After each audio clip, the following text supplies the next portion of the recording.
Give them reason to, right? Show some value, provide some value. When we're talking to Facebook leads, it shouldn't be about setting the appointment right off the bat as soon as possible. It should be about who can add the most value to these leads on the first touch, right? How can you add value to them on the first touch? That's something Barry talks about. I've always been an advocate of that.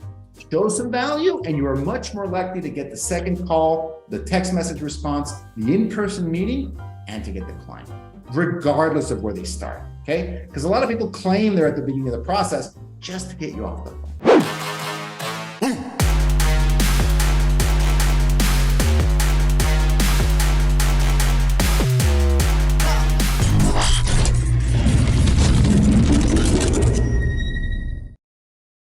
Because the management and transparency is what's very important. So once you submit a referral, you're going to have your own Home Advantage account, and it's going to tell you where everything sits. So if you have 10 referrals that you've sent into the network, it's going to give you all 10 referrals. It's going to tell you every milestone that that client is sitting in, whether they're touring homes, whether they're in escrow. And you now can manage through the Home Advantage application as far as what your pipeline looks like for the referrals that you've sent. And so it's pretty sophisticated, and it's all click of a button, guys.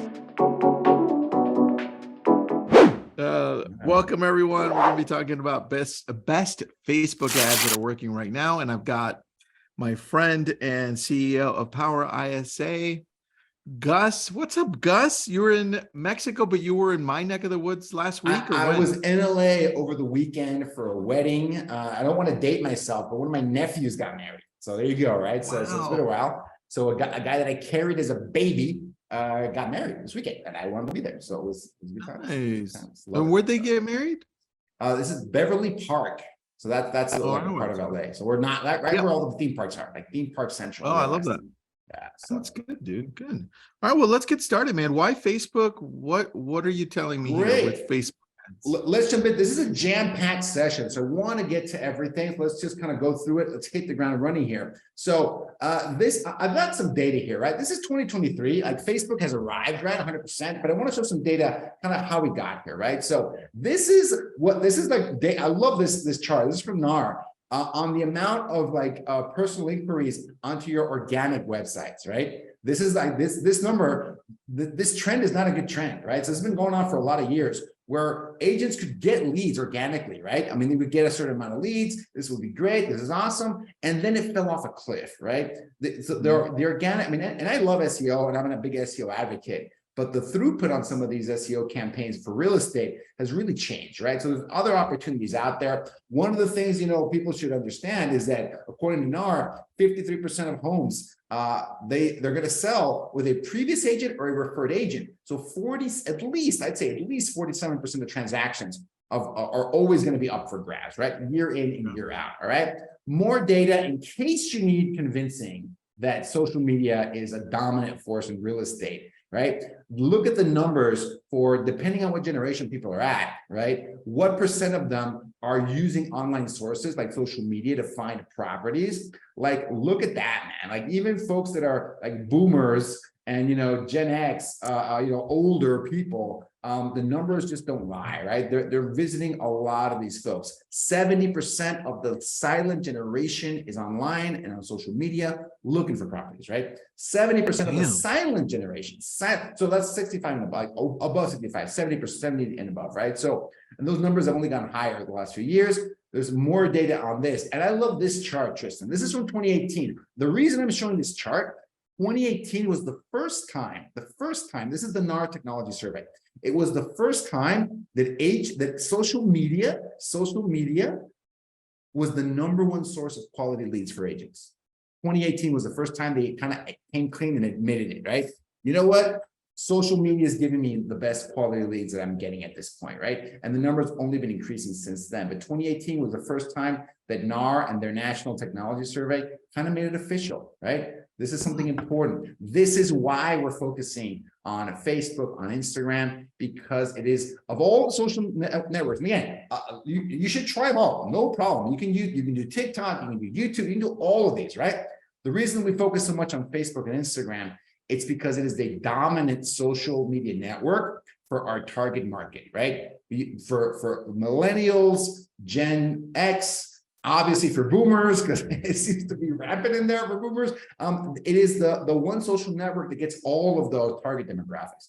You can make an argument, and I would probably agree with you, that for the much younger generation, they're probably not on Facebook as much as the other ones, for sure.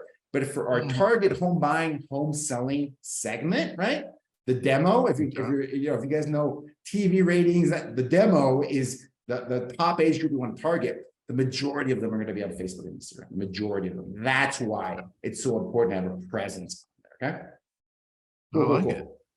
Great. So, all right. So Facebook leads, right? So what are we talking about when we're talking about Facebook leads? It's the Meta Ad Manager, folks, right? And if you don't know what that is, I envy you, because it's not a great piece of software to interact with.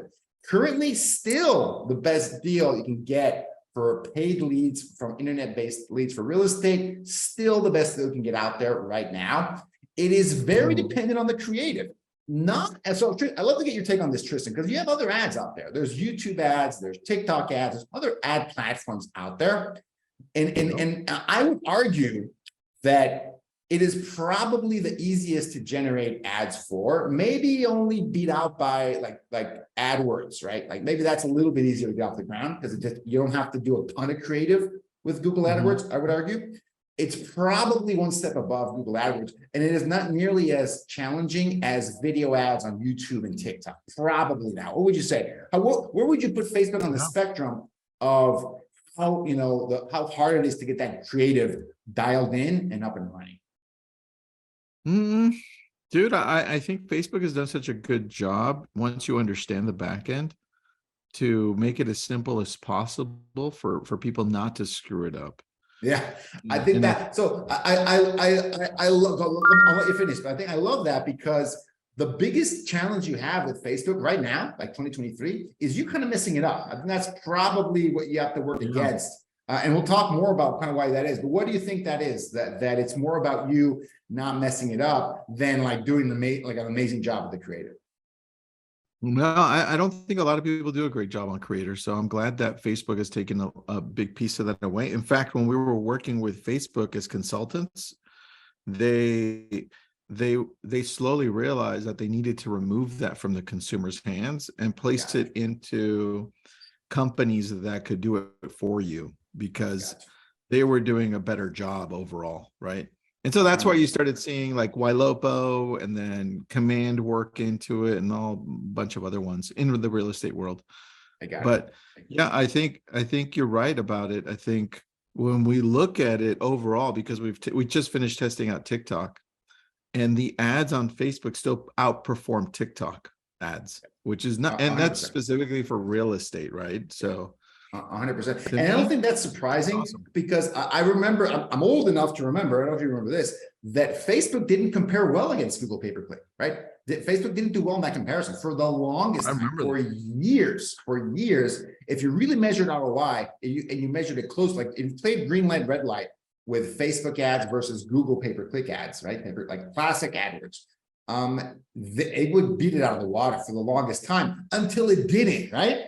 Like it did not at some point, right? So, and we can definitely debate that, but Facebook was nothing back when I tested this out 2010 to 2014, and it was okay. It wasn't great. The Facebook ads were tremendous, right? But holy cow, the platform has really matured since then, right? Things have really changed, and all these new up and coming social media networks, ad platforms, they're clunky, they're not great, they don't perform as well until they don't, because they get exponentially better with time. It's not like a straight line. It's like that a lot of times, right? It just depends. How long does a hockey stick get to really take off? And, TikTok's not there yet, but at some point we'll be doing the exact same kind of webinar about TikTok, right? Hey, what are the best performing? People start getting those great results from TikTok ads. Organic TikTok is hard to beat. Ads, I don't think is there yet. I don't think it's 100% there yet. So there you go. And so another that's on the creative side. Another thing you got to understand about Facebook is it tends to be middle of the funnel leads, and I got that phrase from our good friend actually Gabe Cordova is the first guy that actually talked about it, everyone's talking about over Ylopo, middle of funnel leads, right? Mifu, right? Travis Tom, also a big Mifu kind of guy. Middle of funnel. What does that mean? You can get folks that are early on in the process to about like middle of the funnel kind of a process, right? You get all of those. You get all of those people that are just getting started and people that are further along. I love this book from Barry, right? Too Nice for Sales. I love how he breaks it down into dreamers, planners, shoppers, and transactors. Okay. Dreamers, planners, shoppers, and transactors. You get all of them from Facebook. You get all of them. Okay. And it's usually like a pyramid. Okay. You get the majority of them are going to be in the dreaming phase, right? Where they're, maybe 12 months out, right? Plus. And you get a few of them more, there are less of them that are in the planning phase. They're starting to get things together. They're starting to get more serious about their search. And then the shoppers and the transactors are always going to be the smallest amount of people on the platform. And that's just normal. And those shoppers and transactors are the most expensive leads to generate, because at that point you're competing against Zillow, against Redfin, against other platforms, huge platforms that are trying to capture those transactors and shoppers. So the big opportunity with Facebook, and Barry says this in his book, and I love it, is that the big opportunity is figuring out how to work with those dreamers and planners. That is the biggest opportunity in real estate right now. Figure out how to attract them and figure out how to convert them, take them by the hand and work with them. And Tristan, I remember this was years ago, but people would joke on, and even on LabCoats, on the forums, saying that, oh my goodness, this lead is 6 months out. Oh my God, I'm not, I'm not a groundhog. I don't want to wait, a months to figure out if this is going to work or not, right? Now, I want someone that wants to buy now. That was the expectation we had. We wanted now business from the internet, right? We wanted like referral level business from the web, like immediate. And things have really changed. Things have really changed. There's more competition on these platforms. There's more competition for those shoppers and transactors, right? And those shoppers and transactors, the cost of those leads goes from $200–300, if we're looking at the Zillow Premier, up to 30 to 35% of the transaction, if we're talking about like a Zillow Flag South City, because they're selling you transactors. That's what you're setting up. Shoppers, and I'd say both shoppers and transactors, like the bottom of the funnel, and the cost of those leads is 30 to 35% of the transaction. That's the market value of leads that are at the bottom that are ready to transact, right? And people understand that, people get that. The big opportunity is figuring out how to take those dreamers and how to generate them, number one, and then how to convert them. And I'll be talking about both things today. So cool. We're setting the table. We're setting the table for a discussion about Facebook ads. So jumping right into it. Let me know what you think about these, Tristan. Facebook ads, do's and don'ts. Things you should not be doing. Things you should not do, okay? So, folks, for the love of everything that's holy, don't just boost your posts that you make, all right, on your personal profile, or even worse, on your business profile. Don't do that, okay? I don't think that ever worked. And I talked to Travis about this, Travis Tom. He goes, they almost wish they could eliminate that, from the vernacular, from the Facebook side. I'm saying, because, people, but he goes, it generates a ton of money for them. I'm sure it does. I'm sure it generates a ton of money for them. But the effectiveness is just not there. And it's almost something that Facebook wished didn't exist before, right? Because for real estate, particularly for real estate, it's not effective. It's not useful to generate qualified leads, motivated buyers and sellers, right?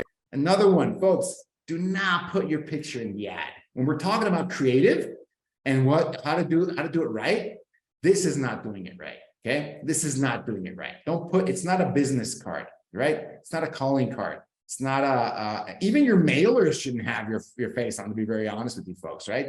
Because it just shows kind of a lack of empathy, lack of awareness of the client, of the consumer, right? What do they want? What do they want? And hey, from our perspective, I get it.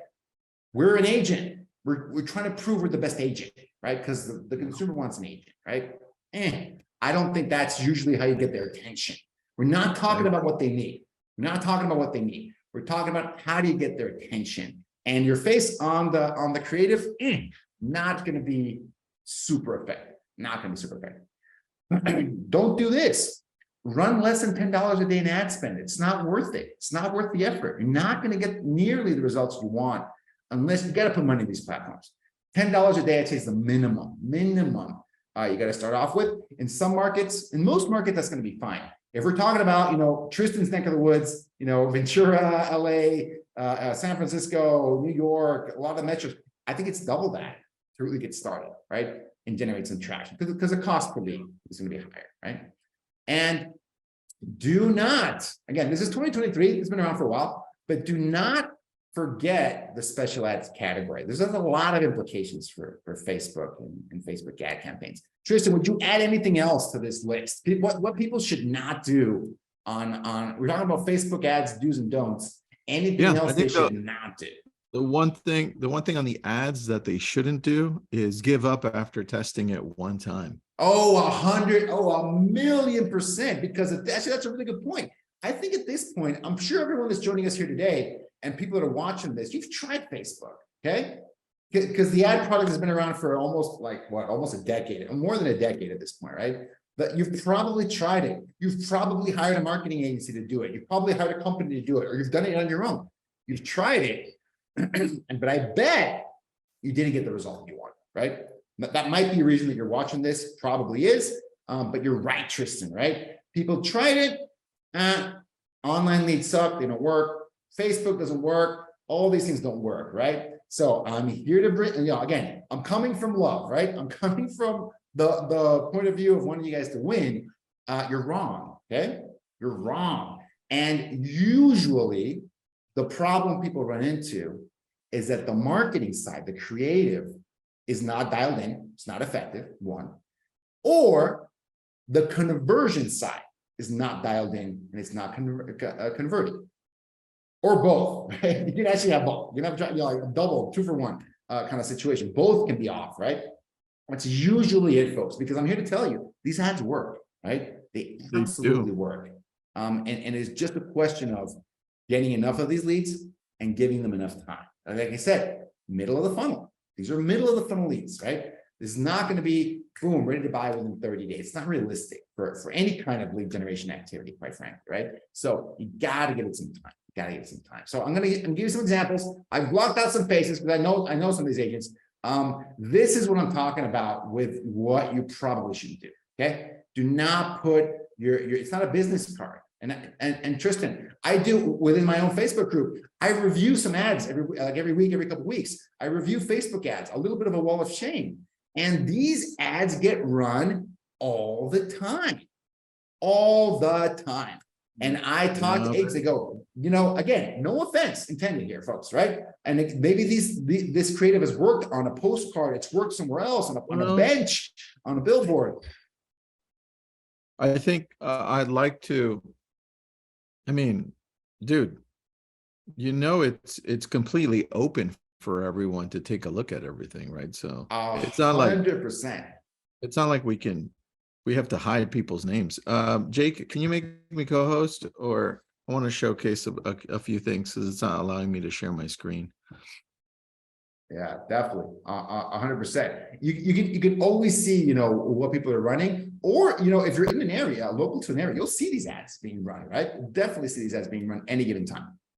Yeah, let's go ad category housing, United States. Let's go to Los Angeles. Sure, why not? And now you can take a look at everything and everyone who's running them, right? These you could see launched May 2023. It even tells you the date right over here. And it also tells you where they're running the platform. I'm sorry, where they're running the ad. And you can see some are automated and look like crap, right? And look, Carrie needs to up her game. If you're watching Carrie, you need to up your game. And they're kind of wasting 50% of the real estate. It's a half picture, right? Holy cow. Oh my goodness. Right. Yikes. It doesn't look great. So, look, this one's running on Facebook and Instagram, right? And the audience network, which is fine. But how does that actually look when you're running it on Facebook? I see what they're trying to do, which is trying to run it like a reel, like this one, right? Yeah. More of the expanded one. But, these are all the ads that you can take a look at. It's free to see. And you can see. Look, we've got one with a face on it. Can you scroll a little bit higher, Got someone's, and a little bit higher. There we go. Right. Again, no offense to Lisa, but it's like, hey, I'm ready, willing to take your call. I'm waiting for your call, patiently waiting, and you're going to be waiting for a long time, Lisa. Just to be really honest with you, because that is not an appealing ad. And I love you're doing this, Tristan, because this is 100% real. I love doing this because I want to see what's out there. I want to see what folks are doing, what people are doing out there in the wild. And it's really common to do that, right? It's very common to do something like that, where you say, hey, is this a great use of creative? Is this a compelling ad? Is this a compelling ad? Yes or no, right? So it's important to understand. Yeah. Dude, I agree. And this one's a video. You can see you can see everything here. I personally like the ones you can scroll through, like a carousel, right? There you go. Anyway, just wanted to let everyone know. Oh, what's this one? Look at this. Magic Vacations. There you go. I can change that. I'm like, okay, perfect. All right, I'll stop sharing. You can go back to no worries. Yeah, let's go back to that. That's a great example because we're seeing this. We're not just talking about this. This is real. This is a real thing, and a lot of agents run these, and they kind of go, yeah, Facebook ads doesn't work, right? Facebook ad didn't work. Well, you weren't able to make them work, right? But it starts by asking the better question. How can I make this work, right, Tristan? Yeah. How can I make this work, right? It isn't that whether it works or not. That question was years ago. This is platform has arrived. This is a mature, I would even argue this is the dominant platform for real estate advertising right now, for social media. It's a dominant platform. So it's not a question of whether it works or doesn't. It is how. That's a better question. How can I make it work for me, right? So that's what we're talking about today. So let's talk about the do's, okay? Let's talk about the do's. Now, this is like a mindset shift for a lot of agents when it comes to marketing. Forget Facebook, like marketing in general. What do buyers actually want? They want homes. What do sellers actually want? They want homes too, right? They want to see properties. No one's going out there in a market like today and thinking, man, it's a good time to sell my house. I'm going to put it on the market, right? No, there's a motivation there, right? There's an intrinsic piece. There's something you want to tie into. And it usually is. Again, and I can debate it all day long, whether it's a home seller guide or a lead magnet or not. Ultimately, my experience has been one of the best ways to generate both buyers and sellers online is to use the lead magnet that are homes, okay? They're interested in homes. They want to see beautiful homes. They want to see available homes. They want to see homes they can get a great deal on. That is, and it's a big shift for a lot of folks. They're not used to targeting their ads that way, right? You should do that any which way out there, and you should have something there. But the real principle is find out what that target market wants, and you've got to direct your creative that way, right? That's it. And it isn't, I want an agent, right? It's just not it for real estate. There's a lot of research, a lot of experience behind that. And one thing I want to say, with PowerISA, we've managed over, I think, 400 Facebook campaigns and 250,000 Facebook leads, right? Converted those. And so if any, and again, there's a lot of folks that have authority on this topic. I consider myself an authority on this topic, not just because I've seen the ads that perform the best and we've helped create them, but I've been on the conversion side as well, okay? And I see how difficult it can be to convert some of these ads that are from home valuations and the lead magnet and the very kind of ancillary kind of lead magnets that are out there. They're more expensive to generate those leads and they convert less, right? Again, it can be worth it, and if they're working for you, go for it. But as a whole, using homes as your lead magnet is still a winning formula, right? It's a really great one. And we're talking about creatives, use pictures, like use great looking pictures. And we saw that, right? In a lot of the ads that we saw there, there was like really nice looking homes, right? I wish there were less agents on some of those homes, because I just like the home. All right. What's the home looking like? I don't really care for having an agent's face in the middle of the home, not my cup of tea. But if you want to go all in on targeting homes, target the homes, right? Target the homes. Use emojis, get people's attention. This is interruption-based marketing, okay? It's interruption-based marketing. They got to stop scrolling. Got to stop scrolling and got to start with that, right? You want to call out your target audience in the first line. That's the only line they're going to read anyway, folks. And you can always go with like 3 paragraphs of ad copy on it. You can do that for sure. They're going to probably going to watch the first line and take a look at those pictures, right? It's really, really important. You always got to test this out. I'm going to say a quick thing about targeting. I will say a quick thing about targeting. Targeting, like what Tristan said earlier, targeting used to be a big part of this equation, right? And there was all this targeting hacking, and there was all these tips and tricks, and there were ways to get around. There was a ton of, it was the Wild West a few years ago. Special ads category changed all of that, folks, okay? It changed all of that. right? It all went away almost overnight. Well, within a year, it went away, right? So you should always consider open targeting. What does open targeting mean? It means don't touch it at all, right? Like, do nothing on targeting. Do not put the right creative there, put the right keywords in the text boxes, right? And kind of let the algorithm do its thing. I cannot stress enough that I'm not saying that's the only thing you should do, but that should always be an option you test, right? Because we run these all the time, Tristan, and about 50% of the time, well, actually probably more than that, open targeting beats any other tweaked, juked thing, right? Open targeting, it's just letting the algorithm figure it out on its own. By looking at the creative, look at it, it analyzes it. It knows exactly what you're posting, right? It knows exactly what it is. And it's reading every single line of text you put in there for compliance purposes, number one, right? And number two, to put it in front of the people that are most likely to click on it and to put their information in there, okay? Lead generation campaigns. These are all, I'm talking about lead generation campaigns. That's the objective we're talking about today, okay? You should always try out real estate interests, for sure. We always test it out and we can hit it half the time. That's a coin toss, in my opinion, okay? Half the time you can be real estate targeted, half the time open targeting. You got to test both. You got to test both. You got to be using both of these when you're creating these ad campaigns. Let the algorithm do its thing, right? Because it is getting better and better. Maybe a year from now, Tristan, we're really saying, forget real estate interest targeting. And that's the way of the past, right? The open targeting is dominant now. It's way better, right? Way better than it was before, all right?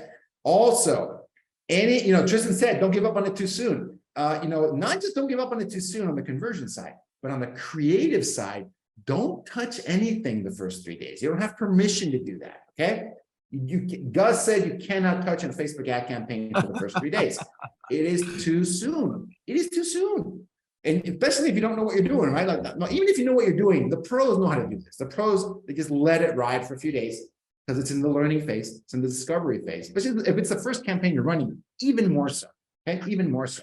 You got to let the algorithm do its thing. And then you can do some pruning. You can do some editing. You can do some changes, right? But before then, don't do it. The likelihood you're going to shoot yourself in the foot is way more likely than you do anything better than Facebook's own algorithm, right? So I don't know what your thoughts are on that, Tristan, but targeting has really changed over the last few years. Yeah, and I think we can also think besides that housing shift for Facebook, we can also think TikTok. I think if we're seeing a shift, it's because of TikTok's aggressive algorithm, how they focused more on organic, and Facebook started losing a lot of people because of it. So their announcements just over the last few months have said, we're putting a lot more AI in place so that the algorithm works in your favor for organic posts that seem to be favored by other people that like it. So they strayed away a lot from that because they were doing a lot of marketing. It's like, hey, you want to pay us? Yeah, we'll put you in front of everyone, right? And now all of a sudden they're going the other way because they're seeing TikTok win in that round. So 100%, the organic space as well. So the algorithm is just becoming more dominant, right? That's and it's important to kind of understand that, right?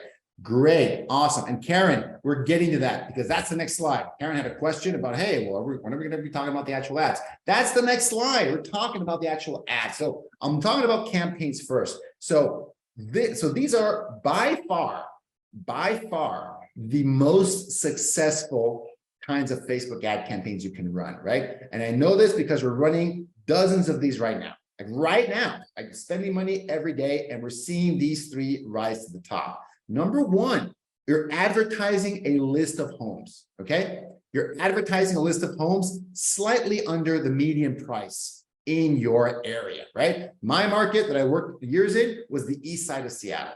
I would advertise a list of east side homes, right? Under, I think that back then, okay, this isn't gonna sound crazy. Back then, the median price was like 600,000. Now it's over $1 million, but 600,000 list of east side homes under 600,000, right? Homes list is king. Homes list is great. You can also add in, right? Under median home price tends to work the best. Honorable mention to off-market properties, okay? In those areas, you've got really tight inventory. Offer an off-market property list. That's going to get people's attention. You want people's attention here, right? That's what you're fighting for. Foreclosed property list. This was huge, Tristan, back in 2018, 19, 20. People shied away from it because the market got so tight. I get it. But if you see an opportunity, you have more inventory in that market, advertise a foreclosed property list, right? Give people access to that. This is the marketing argument, folks, okay? This is what we're using to get people's attention. You've got to put out what people are attracted to, and you've got to put out something that they want to get more information on, okay? That is on the homes list side. Number two, single property ad. Single property ad, okay? If you have a listing, or if you don't have any listings, beg, borrow, or steal one, right? Get permission to advertise that listing for your brokerage, for your team, for another agent. Like, this reminds me of the old like Craigslist days, right? I didn't have any listings at the time. I would post, me and a VA would post what? Maybe 50 to 100 Craigslist links a day. Like, I'm not joking. Yeah, I That's what we remember. do. It was back in the day. And I didn't have any listings. I'd beg, borrow, and steal people's listings and say, hey, worst case, I find you a buyer for that listing. Okay, great. Let me advertise. Single property. Okay, don't put all the pictures in there. That's all I'm going to say. You don't have to put 20 pictures in there. One picture is fine. And then the one Tristan mentioned, and I like this one the most, actually, right? It doesn't always win, but it's top 3. Carousel, right? I'm going to show some examples right now. This is what I mean, right? This is it looks like a single property ad. This is a homes list ad, okay? This is a homes list ad, right? And again, you got to be, and in the ad itself, it's got a disclosure saying, hey, I'm not selling that home in the picture. This is for informational purposes. But I'm having a list of homes like this one in Redmond, which is the east side of Seattle, that you can get access to. Do you want the free homes list? Click here, okay? Don't bait and switch people. That's like the worst of you. Like, do a single property listing that isn't available. Don't do that, right? But use a single property picture to advertise a homes list. You absolutely can. You can use a carousel of pictures to advertise your homes list, okay? You can advertise your homes list. So if I were an agent right now, right, running that I want to run Facebook ads for real estate, if I had active listings, I'd throw them in here. And even if I didn't, Tristan, if I didn't have active listings, I would get permission to use pictures and I would run homes list ads, because anyone can generate a list of homes, okay? Anyone can.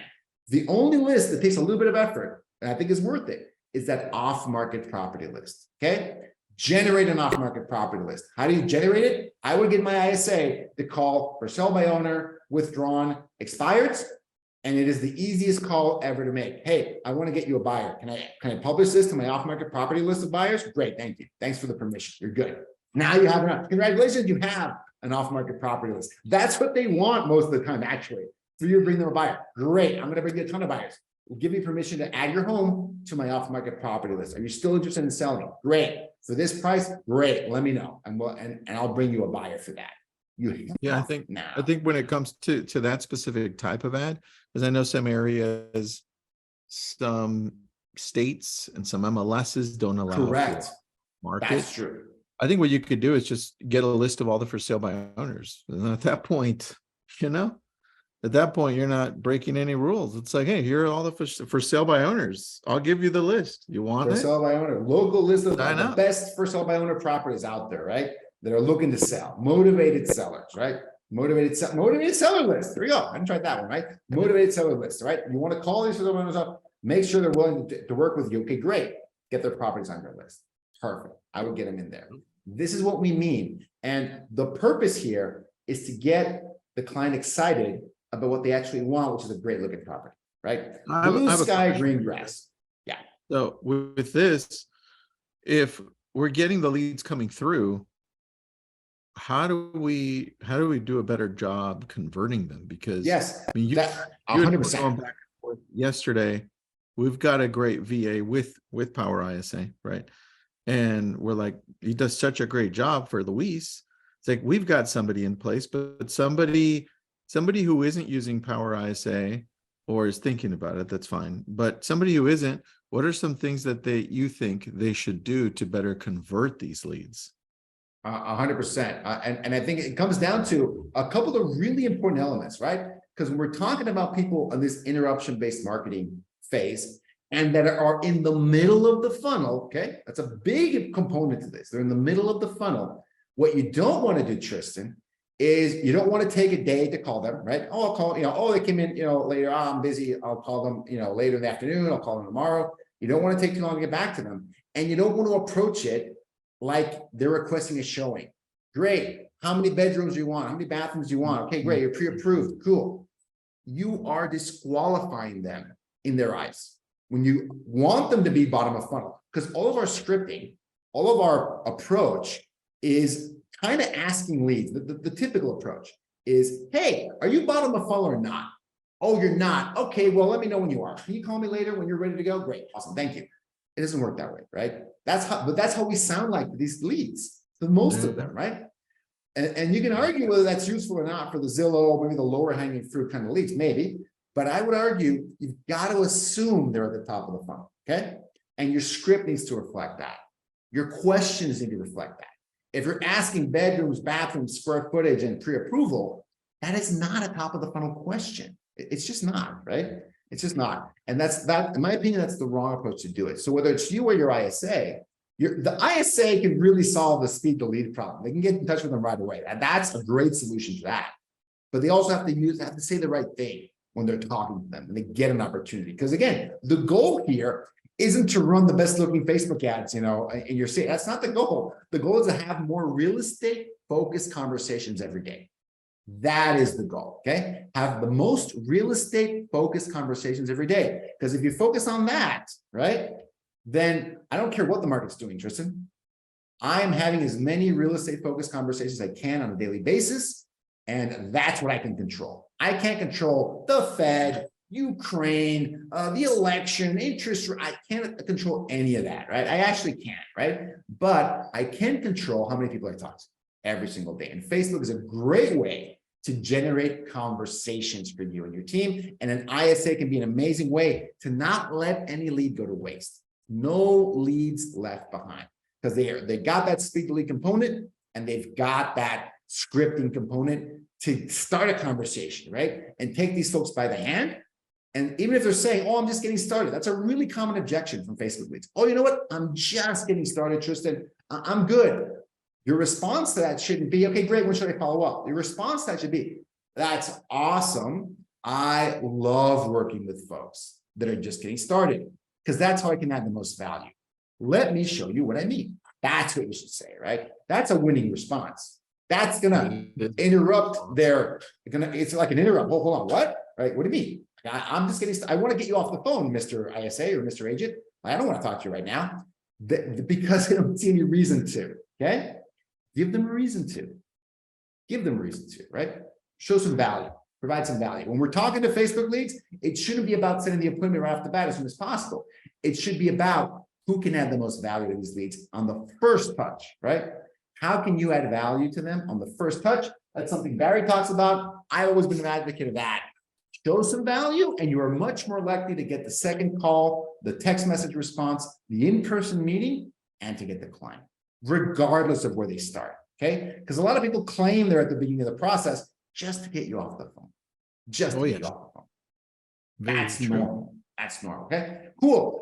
Here's some other examples. These are from out in the wild. These are people running these kinds of ads that we're working with. Same kind of principle, okay? Look at that first line. Attention, my target audience, right?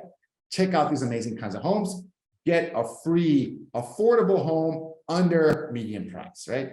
It's a great example of how this can work. Really, really straightforward, right? And, if you look at that Facebook ads library, and you can actually search for so this is a great tip, right? Pro tip. You can search what other agents are running for Facebook ads.